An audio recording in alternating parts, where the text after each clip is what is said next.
அரையாண்டு தேர்வு ஒத்திவைப்பா, ஜனவரியில் தேர்வா? அமைச்சர் அன்பில் மகேஷ் சொன்ன முக்கிய அறிவிப்பு. தமிழகத்தில் மழை வெள்ளத்தால் பாதிக்கப்பட்ட பள்ளிகளில் அரையாண்டு தேர்வு ஒத்திவைக்கப்படுமா என்ற கேள்வி எழுந்துள்ளது. பள்ளிக்கல்வித்துறை அமைச்சர் அன்பில் மகேஷ் பாதிப்பின் அளவை மதிப்பிட்டு தேர்வு குறித்த முடிவை எடுப்பதாக தெரிவித்துள்ளார். பாதிக்கப்பட்ட பகுதிகளில் தேர்வு ஜனவரி முதல் வாரத்தில் நடைபெறும் என்றும் சொல்லப்பட்டுள்ளது.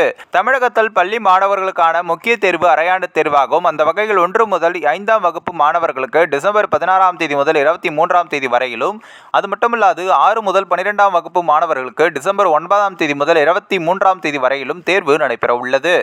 இந்த நிலையில் புயல் மற்றும் வெள்ள பாதிப்பு காரணமாக பல இடங்களில் தண்ணீரால் பாதிக்கப்பட்டுள்ளது. 14 மாவட்டங்களில் வெள்ள பாதிப்பு ஏற்பட்டுள்ள நிலையில் பள்ளியில் உள்ள பொருட்கள் வெள்ளத்தில் அடித்து செல்லப்பட்டுள்ளது. மாணவர்களுடைய புத்தகமும் மழையில் நனைந்து வீணாகிவிட்டது. இதையடுத்து அரையாண்டு தேர்வுக்கு இன்னும் 5 நாட்கள் மட்டுமே உள்ள நிலையில் குறிப்பிட்ட தேதியில் தேர்வு நடைபெறுமா என்ற கேள்வியும் எழுந்துள்ளது. இது தொடர்பாக பள்ளி கல்வித்துறை அமைச்சர் அன்பில் மகேஷ் கல்வித்துறை அதிகாரிகளோடு ஆலோசனை மேற்கொண்டார். அப்போது பள்ளிகளில் ஏற்பட்ட சேத விவரங்களையும் கேட்டறிந்தார்.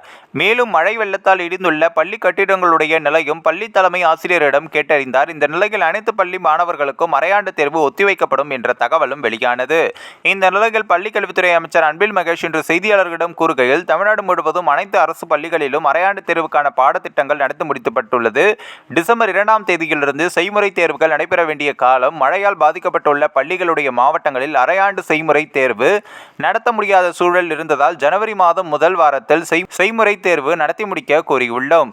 மாணவர்களுடைய நலன்தான் முக்கியம். எந்தெந்த மாவட்டத்தில் எந்த அளவில் பள்ளிகளில் மழை பாதிப்பு உள்ளது என்பது கேள்விக்குறியாக உள்ளது. மின்சார பிரச்சனை உள்ளதா, உள்ளே நுழைய முடியாத நிலை உள்ளதா என்பது தொடர்பாக பள்ளி கல்வித்துறை அதிகாரிகளிடம் கேட்கப்பட்டுள்ளது. அதன்படி தலைமை ஆசிரியர் மூலமாகவும் தகவல் பெற்று தேர்வு தொடர்பான நடவடிக்கை எடுக்கப்படும் என்றும், 9ஆம் தேதிக்குள் வெள்ள பாதிப்பு சரி செய்யப்பட்டு விட்டது என பள்ளி தலைமை ஆசிரியர்கள் மூலமாகவோ உறுதி செய்யப்படும். இன்னமும் தண்ணீர் தேங்கியுள்ளது என தெரிய வந்தால் உள்ளாட்சி அமைப்புகள் மூலம் சரி செய்து கொள்ள நடவடிக்கை எடுக்கப்படும். ஒரு தேர்வோ அல்லது 2 தேர்வோ நடத்த முடியாத நிலை ஏற்பட்டால் அதையும் சேர்த்து ஜனவரி மாதம் முதல் வாரம் நடத்தப்படும். இப்போது 9ஆம் தேதி நடைபெறுகின்ற அரையாண்டு தேர்வு தேதியில் மாற்றமில்லை.